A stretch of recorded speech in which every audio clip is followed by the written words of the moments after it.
Hello, welcome to Straight to the Point Tutorials. Jose says hello from Madrid, Spain. Today I will be retouching this portrait using Luminar Neo.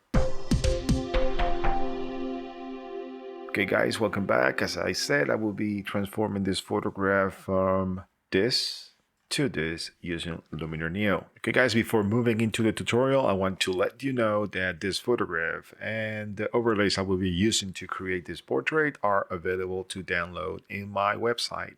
Look for the link in the description below. Please like, share, and subscribe to the channel. And without any further ado, let's move straight to the point. Okay, this is the photograph with reset settings. Okay, so let's check the catalog for the details of this photo. It was shot with a Canon EOS 1D Mark IV. The lens is not available, but I think it was a fast lens, a 50mm lens. So ISO 400, f1.4, 1/150th of a second. The first thing I would do with this one is to crop it because I see a lot of space here that is not, for me it's not good to have this empty spacing here. So I will click on Composition AI and see what the program recommends. So in this case, I think it's okay, but I will adjust it like to have this composition points here. These things are really nice to have because anything that you put where these lines cross will be kind of a point of interest for the eye. So I think this one is okay the way it is. Okay, good. Now I will do the typical develop here. We'll select the profile. Let me check neutral. No, let me check portrait. I like portrait better. Let me go to color. We'll select, let me select cloudy or shade. I like shade. And the last thing here is the optics. Okay, good. Now let's switch to enhance AI as always. And I'm okay with that. Okay, so before moving forward, let me check some stuff here. This photograph is really soft, slightly out of focus here in the eyes, but I can fix this part. I want to keep the entire softness of the photograph, so I will apply some sharpening only to the eyes and the mouth. The way I go about it is to select the tool details, and I will boost small details around 24. 30 is fine. Medium details as well. And some sharpening. Okay. Large details, I don't think so. Maybe a touch, like 10. But I only want to keep that sharpening on her eyes, eyebrows, and the mouth. So I will click on masking, select the brush, paint, adjust the brush size, and only apply the adjustments over her eyes, mouth. I will reduce the size a touch here for the eyebrows. Okay, you see how it looks different? You see? Eyes are a little bit sharper. Right, now I think it's okay from the sharpening standpoint, so I will now erase some stuff from here. This hair trace I see around her face. This one first. Click erase. Okay, it's gone. Then this one here. Erase. I will not get that detailing here because I will apply some skin retouching later on. So I just want to remove them. Okay, with that, I'm okay. So I will move now to the skin retouching as always. This photo is soft. You might be thinking why I need to apply some skin retouching, but I always like to use the skin AI tools. So the amount is going to be 40. For me, it's okay, 40. Let me check. Yeah, maybe more. 50. That's okay. And I don't need to apply any shine removal or skin defects. I think it's okay the way it is. So face light, we'll do some face lighting like there. Sitting face, I don't need that. So eyes, we'll do some eye white tinting because I want to really make her eyes pop. There you go, dark circle removals. Before, after. Good. Now it's time for Dutch and Burning. As always, 50, my amount, lighten, strength around 8.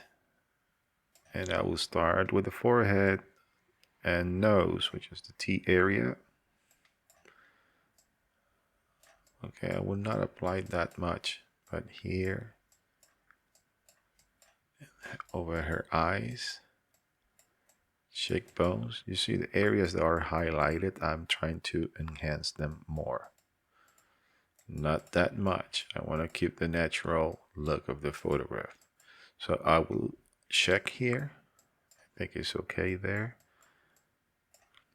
I'm planning to add some overlays. So when I'm planning to add overlays, I always try to add a little bit more than normal because the overlays, depending on the blending mode, they will brighten or darken the photograph. I think this amount is fine. Let me check. Yeah, I will keep it like that. I will increase the strength to maybe around 12, reduce the size, and I want to highlight these parts of the hair. You need to practice if you have seen my other videos. This is my typical workflow for portraits, especially this soft and dreamy type of look. I always try to enhance the highlights of the hair and details of and her face, eyes, cheekbones with Dutch and Burning. I really liked that effect. Cool. So let me check here. Yeah, cool. Now I will switch to darken, size, reduce it, strength to always 8. And we'll do the opposite now with the dark areas. Okay, I will enhance these dark areas of the hair. Let me reduce the size and do it in here and here. I will boost her eyebrows. Maybe a touch here, a touch here. Let me check. To add a little bit here. Good. And one last pass. It's gonna be here. Good. So far we have this. Okay. It's now time to transform the look of the photograph. I have my overlays in here. This is the one, the Dreamy Sun left. And if you want to use this overlay, you only need to go to my website and they're going to be there for you to download them. So I click up, I will increase the opacity to 100%. I want this area to light her face a little bit more. And also I want the flare to be a little bit closer to her. I'm leaving the blending mode in normal because these are PNGs. So I think that one is okay the way it is. I will change now the tone of the flare or this overlay. I want a more magenta type of look. So I will accomplish that using the develop mode over the layer that is the overlay. I will go to color and I will boost the tint like that. And yes, some of the temperature will put it to the warm side. Good. Now I will duplicate this layer and flip the layer horizontally, reduce the opacity. Okay, so far good. I will switch back to the portrait layer, apply some vignette in here. I will also now apply some more contrast. I will use smart contrast and probably lower the exposure. So this is what we have. Look, from here to here, looks different, right? So I really like the effect, the overall tone of the photograph. If you want to crop the photograph to a different setting, that's okay. You know, I think the purpose of this photo was to have some space to put some text and something like that. So there you have it, guys. This is the photograph. If you want to stay for a bonus, let me show you how you can transform this image further. And I will do that using a different layer. I will add a new layer and I will bring in this texture blur number 6 that I have. Okay, so I will increase the opacity to 100. Okay, and I will switch the blending mode to soft light.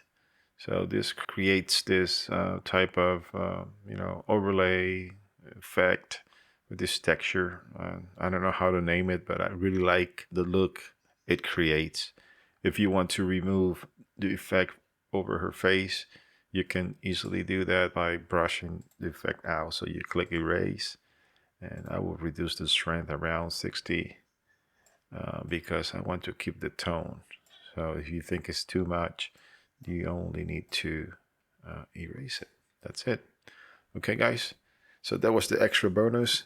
This texture is going to be also available for download in my website. Again, thank you guys very much for watching the video, and I see you in the next straight to the point tutorial. God bless you all.